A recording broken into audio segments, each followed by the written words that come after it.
This video was presented by EA Creator Network. A big thank you to EA for giving me access to a preview build of the new F1 22 game. Hello everybody, it is me Jess and welcome to some more F1 22 content on my YouTube channel. This time I'm now allowed to go into a deep dive of the main features that will be in the game, as well as discover some of those features for myself. I've had this preview build now for a week and a big thank you to EA for giving me access to this so I can show you what this game has to offer. If you do like this video and want to see some more content, don't forget to hit the subscribe button and turn notifications on so you know when to catch a video from me next. So without further ado, let's get started. On Thursday, I did a preview of the Miami International Autodrome, and since then, I've had a lot of people asking me on how the car feels to drive. Well, F1 has just had the biggest rule change in 4 decades, and that means a difference in the handling, and I mean a big difference. Co-masters have worked closely with Formula 1 to get a better understanding of where things were going with the cars, made a difference in body inertias and the weights of the cars. The things I've noticed from the get-go is the tyre model. It has changed quite significantly, so it's important that the setups you produce on this game helps with your tyre management. I've been so used to an overbody aero system for quite a while on these games, and it suited my style of driving. But now it's gone to an underbody aero system, so it took me quite a while to understand the car physics and get to grips with it. But the more laps I completed on this game, the more I was able to handle it. In regards to the team performance, we've been so used to a very static level performance from all the teams during the hybrid era. But now the teams have moved around a lot in the performance order, race after race. We've seen teams like Haas, Alfa Romeo and Alpine making some brilliant progress, but we've also seen teams like Mercedes not being as dominant as they once were. Co-masters had to adjust to these changes. It will continue to evolve as the season goes on, and Lee did say in the preview event that this is something they'll continue to update and adjust to as and when the teams move around in the performance order. Another question I was keen to find out about was whether porpoising was on the new game, and the answer to that question is no. Whilst developing the game, Co-Masters and F1 didn't know it would be a thing until we saw it in testing, and I'm certain that if porpoising was on the game, it would cause a lot of chaos to players, in particular players who use VR, so thank goodness we don't have to deal with that. Some of you may have noticed from the F1 teaser, or from my latest F1 22 video, that the engineer's voice is a lot different. And there's bad news, and I'm sure a lot of my followers are not gonna like this. Jeff is no longer on the F1 game, unfortunately, and it breaks my heart, because he's been in the game since 2010 and we've become so used to him. But unfortunately, Co-Masters decided to give a voiceover artist a break. But we've got someone now who has previous experience working as an F1 engineer. In fact, he used to be race engineer for McLaren and he currently presents some car shows on Sky TV. If you haven't guessed him already, it is none other than Mark Presley, who you may know as F1 Elvis. And the way he's presented in the game is absolutely fantastic. He's very calm during situations where you'll be under pressure, but he gets very excited too, so a very good balance. He sounds like a race engineer, he has been a race engineer. All the voiceover for the new engineering game has been recorded through an F1 team spec headset, which I found really interesting, and it helps players to understand what the drivers can hear every race on a daily basis, and I felt like that was very authentic. The next thing I'm going to talk about is the tyre compound regulations. For this season, we all know that the drivers who qualify in the top 10 at the end of Q2 do not have to start the race on the tyres they set their fastest laps on. And that is the same on the F1 game. If you start the race in the top 10 in full quali, short quali or one-shot quali, you can start on any tyre that you want to. And I like this rule as it evens the playing field and it opens up the strategy. Now we move on to the on-track experience. Co-Masters wanted to refresh certain areas of the game that people have become used to. They wanted to have some features that will tailor to the hardcore player, but also make it accessible to the casual player.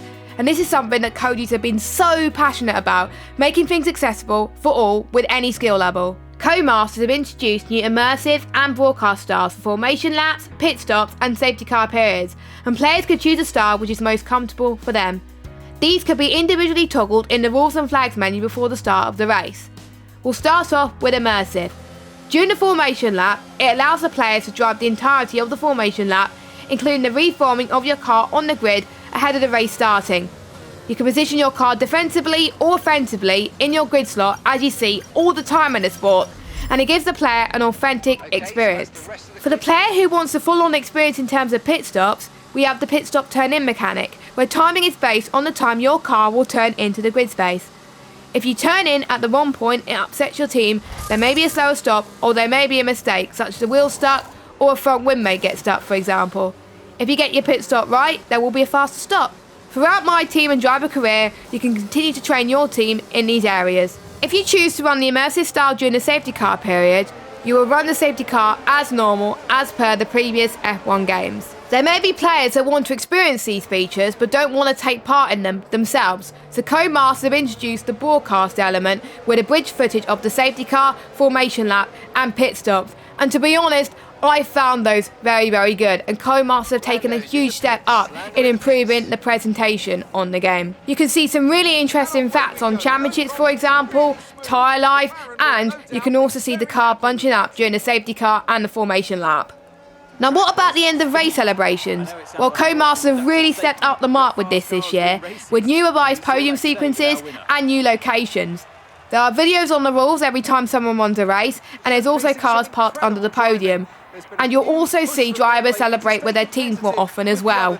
And I really like this. It's great they don't reuse the same animations year on year, and it shows that F1 22 is a step up from F1 21 on that regard.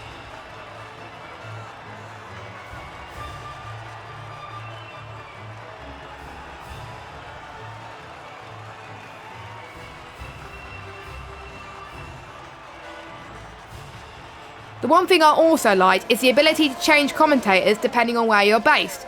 So for example, in Britain, you can change the main commentator from David Croft to Alex Gillon, and you can change the co-com from Anthony Davidson to Natalie Pinkham.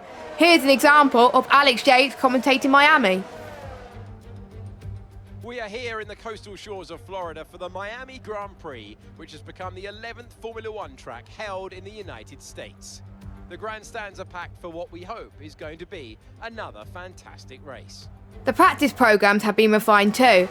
There is now an augmented reality element to help drivers improve on their performance that was projected onto the track surface that will assist players that are skilled and want to find those temps, or if you're unsure about a circuit, it's used as a learning aid, so it covers off both areas. Now we move on to something which allows the AI to race closer together with the player and have some reel-to-reel racing, and that is adaptive AI. There are two levels of adaptive AI. We have the normal AI that reacts to the player's position on track, and then we have the full AI, which is a more accessible level of difficulty, and it will slow the AI down, and it gives someone who's new to racing games in general a chance to race wheel to wheel. And it gives everyone the same level of excitement that everyone else will experience whilst playing F1. My team has changed quite significantly as well. You can still join as a newcomer, just like you've done in the past since 2020, but you haven't been able to get the funding in the past. Well, now you can with 3 new team entry statuses. You've also got a midfield challenger where you start off as a midfield team, and you also got a tile contender which has huge finances already with loads of facilities and the ability to hire a top driver from the beginning. And this is good because it enables players to play my team in whatever level that they like. Department events have been expanded in my team and driver career, which allows players more choice, more challenges and more things to consider during their playthroughs. There could be an issue with the wind tunnel, for example, and you choose not to resolve it, and long term if the facility breaks, it costs more money to repair the issue. And it also could be an interview that you choose not to do, and there are pros and cons for the outcome of that. And I really do like that there are more issues that could arise during your career mode. For anyone that liked 2-player career, that will be retained for F1 22, and F2 will be making its return. For those of you that haven't seen my F1 22 video on Thursday, you may not have known that Miami will be on the F1 22 game on launch day. If you want to see my first impressions on the circuit, you can check out the link in the description. The circuit upgrades you've seen in Australia, Spain and Abu Dhabi in real life will also be introduced on the F1 22 game. There was a question asked on whether any old F1 tracks from previous games that aren't on the calendar will be introduced in the F1 games, and Lee said, watch this space. This next feature is good for anyone that plays in VR on PC because it's now available for the first time in F1 22, and I'm very excited about that. Because I didn't have a VR headset, I wasn't able to try out these features for myself, but I was given footage from another EA content creator, Alex Gillon, so I'd like to say thank you so much to him for providing this, and you're now able to see footage in VR of the Miami International Autodrome, and it was good to get a different perspective. And who knows, I may get a VR headset myself after seeing this footage. And if you want to check out his content out, link will be in the description. Just like in real life, sprint races will be making an appearance in F1 22. In My Team and Career mode, you'll be running it in Imola, Brazil and Austria, just like in real life. But if you want to run the sprint race format in whatever track you like, you can do so in Grand Prix mode. And now we move on to a new feature that Codemasters never implemented on the F1 games until now, and that is F1 Life. For those of you that are wondering what F1 Life is, it's a new player hub where you'll be able to stamp your own customization and flavour to the front end of the game. You're able to show the clothing items, your trophy cabinet, and it's also the lobby location for the multiplayer game. You'll be able to see how your friends dress in the lobby and their personal identity too, so you're able to stamp your own feel to the game. As well as customising your race suit there, you'll be able to customise your casual wear, and there'll be brands that Codemasters and F1 will be working with at a later date to introduce to the game. You'll also be able to customise your space in F1 Life. There'll be options in the game on launch day, but there'll be more options in the brand shop, in-game store through challenges, rewards and podium pass, and you can customise wall coverings, furniture and floor. For those of you that have seen the Miami trailer, you've probably seen a sneak peek of a certain vehicle that came up at the end of the video. And yes, that's right, supercars will be making its introduction to the F1 22 games, and I'm excited for this. There are so many different features to the supercars. First of all, you're able to do Pirelli hot lap events in Career and My Team, just like certain celebrities do in real life. There's also different on-track modes such as autocross, drifting, speed zones, experiences and challenges. And there's also returning on-track experiences such as time attack, checkpoint challenges and pursuits. You'll be able to drive these supercars in time trial, and also you could drive both the Mercedes and Aston Martin safety cars as well. So hopefully this video gives you an insight of what F1 22 has to offer, and if you're interested in pre-ordering it for yourself, the release date is on the 1st of July for the standard version and the 28th of June for the Digital Championship Edition. The game will be cross-gen at launch, so the Xbox Series players and the Xbox One players will be able to play against each other, and same with the PS4 and PS5 players. And I'm sure a lot of you will be very keen to find out if crossplay will be enabled. And Lee said crossplay will be enabled post-launch, and that is very exciting, and I'm sure you'll be very happy about that, because I am. And it's a special incentive if you pre-order the F1 22 Champions Edition by the 16th of May. You will get a special Miami content pack at launch, and you won't be able to get it after that date, so I do recommend that you pre-order it before then. So that is it then for today's video, and I really hope you enjoyed it. Stay tuned for some more F1 22 content coming up soon. Goodbye!